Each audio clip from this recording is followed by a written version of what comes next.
मेहता परिवार की रीढ़। रेयांश मेहता वापस आया और फिर चला गया। बिल्कुल नहीं, नैना सिंह ने ऐसा जानबूझकर कहा था। दिन के इस समय रेयांश मेहता आमतौर पर प्रयोगशाला में अनुसंधान में तल्लीन रहता है और रात को ही घर लौटता है। बेशक आज नैना सिंह की सारी कार्रवाई रेयांश मेहता के इशारे पर थी, जिसका उद्देश्य रिया मेहता को पीछे हटाना था। वैसे देखते हैं रिया मेहता की क्या प्रतिक्रिया होती है। अगर उसका व्यवहार अच्छा हो तो अपनी बहन होने के नाते वह किसी से भी बात कर सकती है। हालांकि रेयांश मेहता उसे ज्यादा पैसे नहीं देगा, फिर भी वह आराम से रह सकेगी। लेकिन ऐसा लगता है कि इस सप्ताह म्याऊ म्याऊ काफी छोटा है, लेकिन उसकी भूख बड़ी है। मैं इतना ज्यादा नाराज हूँ। रिया मेहता गुस्से से भर गई। खाना खाने में लगने वाले समय में वह उसे खाने से चूक गई थी। जूली ने गंभीरता से कहा, उसे तुरंत वापस भेजो, हम अब और इंतजार नहीं करना चाहते। नैना सिंह मुस्कुराए और बोली, मुझे माफ करना युवा गुरु, इस समय एक बहुत ही महत्वपूर्ण प्रयोग कर रहे हैं और वे जा नहीं सकते। आप कल फिर क्यों नहीं आते? ये दूसरी बार है जब मैंने ये सलाह दी है, लेकिन रिया मेहता और अन्य लोगों ने उनकी बात नहीं सुनी और वे कुछ भी नहीं कर सके। एक और उबाऊ दोपहर बीत गई। नैना सिंह ने काम पर जाने का बहाना बनाया, लेकिन वास्तव में वह विला की दूसरी मंजिल पर निगरानी कैमरों के माध्यम से उन पर नजर रख रही थी। रिया मेहता और अन्य लोग वास्तव में धैर्यवान हैं। सूरज डूबने के बाद भी उन्होंने जाने से इनकार कर दिया। मैं रात 8 बजे तक रुका रहा। जैसे ही वे विला के प्रवेश द्वार पर पहुंचे, उन्हें एक कार के प्रवेश करने की आवाज सुनाई दी। समूह अपनी उलझन से उबर गया, उनकी आंखों में आक्रोश झलक रहा था। रिया मेहता और जूली तुरंत सीधे होकर बैठ गए, उनके चेहरे के भाव ठंडे और उदासीन हो गए। इस समय नैना सिंह भी दूसरी मंजिल से नीचे आए और उनका अभिवादन करने के लिए दरवाजे पर गई। युवा मास्टर, आपने कड़ी मेहनत की है। रेयांश मेहता ने पूछा, यह कोई कठिन काम नहीं था, ये सब इसके लायक था। क्या वह व्यक्ति अभी भी जीवित है? हाँ, मैं आज सुबह से इंतजार कर रहा हूँ, नैना सिंह ने मुस्कुराते हुए कहा। रेयांश मेहता ने सिर हिलाया और अश्विन परमार के साथ विला में प्रवेश किया। जबरिया मेहता ने कई वर्षों के बाद अपने भाई को फिर से देखा तो उसे अपरिचितता का एहसास हुआ। मेरा भाई लंबा है और उसका स्वभाव शांत है, मानो कोई भी चीज उसे प्रभावित नहीं कर सकती। रेयांश मेहता का आकर्षण चरम पर है, इसलिए इसका उसके परिवार पर कोई असर नहीं पड़ेगा। वह पहले जैसा ही है और रिया मेहता को लगता है कि वह दिखने में अच्छा है, बस ज्यादा सुंदर नहीं है। हालांकि जूली सिहर उठी। उसकी नजरों में रेयांश मेहता किसी देश का राजकुमार लग रहा था, जो रोशनी बिखेरता था और जहां भी जाता सबका ध्यान अपनी ओर खींच लेता था। जूली वास्तव में लुभाई गई थी, लेकिन विशाल भाग्य की तुलना में उसने धन को चुना। लॉन्ग जिंग की निगाहें विशाल घोड़े पर टिकी थी, उसकी आंखों में तेज रोशनी चमक रही थी, जिससे एक खतरनाक आभा निकल रही थी। उसका शरीर स्वतः ही तनावग्रस्त हो गया, जो कि एक स्वाभाविक प्रतिक्रिया थी जब किसी ऐसे शत्रु का सामना करना पड़ता था जो उसके जीवन के लिए खतरा बन गया था। इस आदमी के आसपास होने से कोई आश्चर्य नहीं कि मकाओ के डार्क ड्रैगन गार्ड्स का सफाया हो गया। दिलचस्प है, लॉन्ग जिंग ने मन ही मन सोचा। नहीं, एक से अधिक हैं। एक और भी मजबूत आभा है, वह कौन है?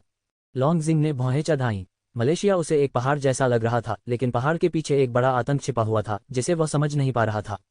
पूरा विला का बैठक कक्ष आशीष वर्मा की खुली क्रूरता से घिरा हुआ था। हालांकि वह डरा नहीं था और उसे अपनी ताकत पर पूरा भरोसा था।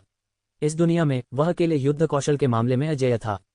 रेयांश मेहता उन दोनों महिलाओं से थोड़ी ही दूरी पर एक चमड़े की कुर्सी पर बैठ गया और एक परीक्षक की तरह, जो नौकरी के लिए आवेदन करने वाले का साक्षात्कार लेता है, उसने रिया मेहता से कहा, मुझे अपने दस्तावेज दिखाओ। रिया मेहता ने धाराप्रवाह अंग्रेजी में ठंडे स्वर में उत्तर दिया, रेयांश मेहता, बकवास बंद करो। क्या तुमने पिता के मरने के बाद वसीयत में बदलाव किया था? वह अब और नहीं रुकना चाहती थी। एक दिन इंतजार करने के बाद उसका धैर्य जवाब दे चुका था, इसलिए वह सीधे मुद्दे पर आ गई। रेयांश मेहता ने आह भरते हुए चीनी भाषा में उत्तर दिया, एक पूर्ण अजनबी विला में आया, उसने मेरी बहन होने का दावा किया और मुझसे एक निजी मामले के बारे में भी पूछा, जैसे कि क्या मैंने वसीयत में बदलाव किया है।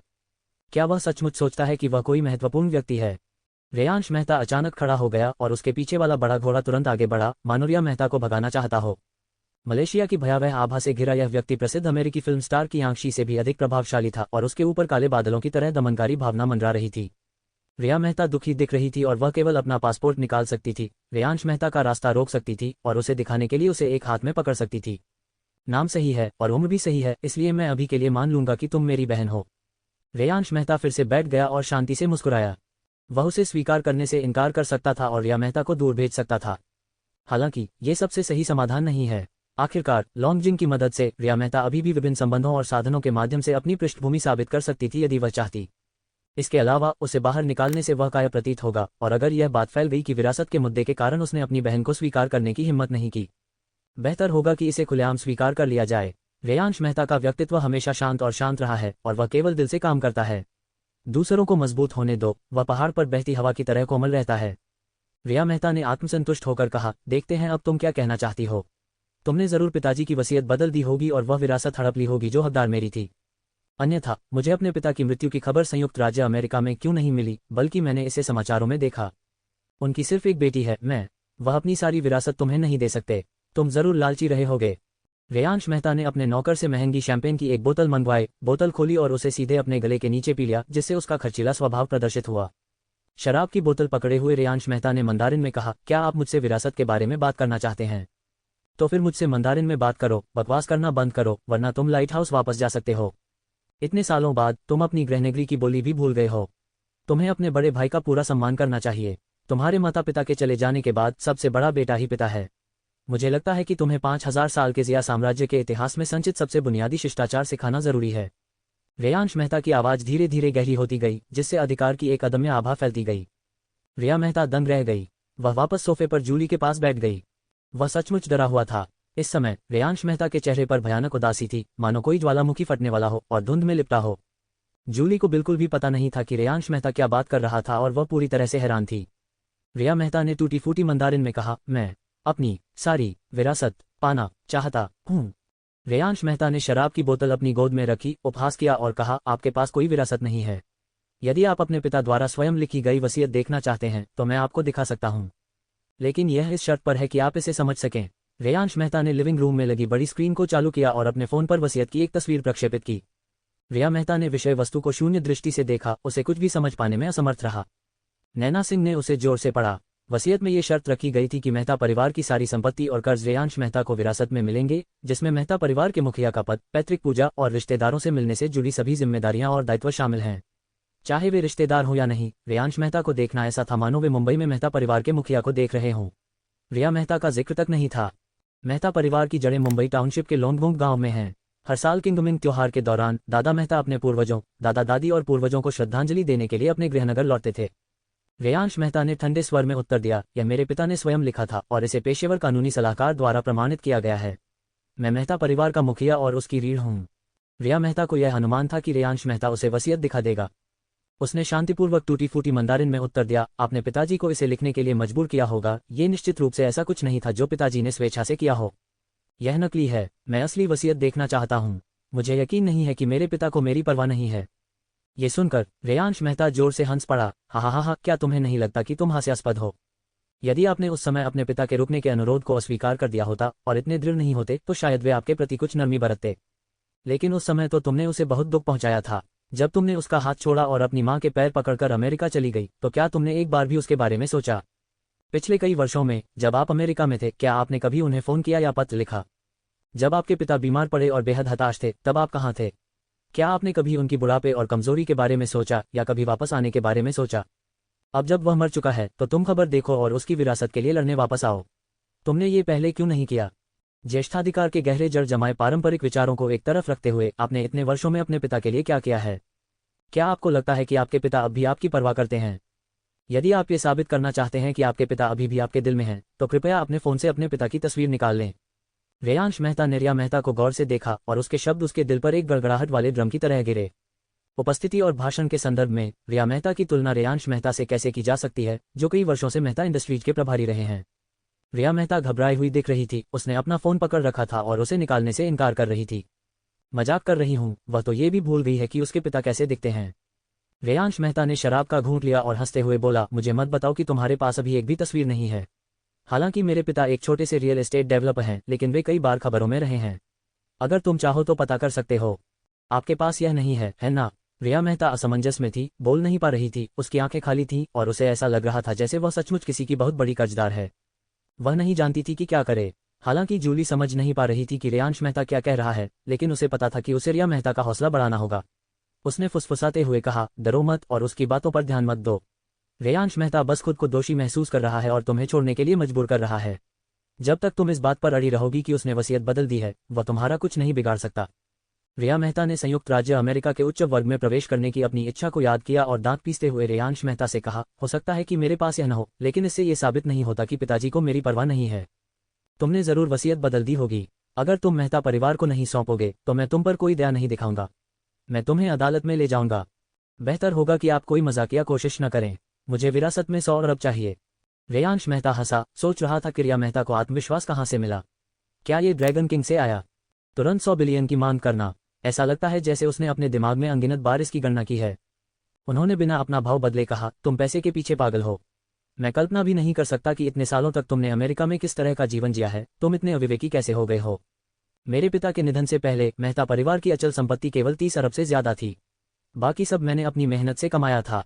आप कैसे सोच सकते हैं कि मेहता परिवार की संपत्ति 100 अरब है। रिया मेहता ने ऊंची आवाज में कहा, यह पिताजी द्वारा छोड़ा गया एक अवसर ही होगा।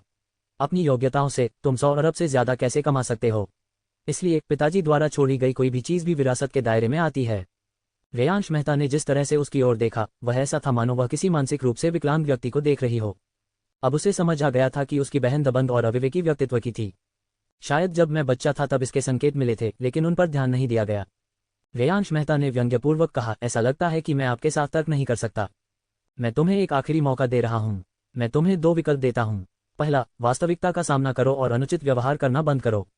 तुम्हारा बड़ा भाई होने के नाते मैं तुम्हें इतनी धनराशि दूंगा जो तुम्हारे बाकी जीवन को आराम से जीने के लिए पर्याप्त होगी। अगर आप कोई व्यवसाय शुरू करना चाहते हैं तो मैं आपको धन, एक पेशेवर टीम और सलाहकार मुहैया कराऊंगा। आप जो चाहें कर सकते हैं। अगर तुम अमेरिका वापस जाना चाहते हो तो मैं तुम्हारे खाते में नियमित रूप से पैसे ट्रांसफर करता रहूंगा।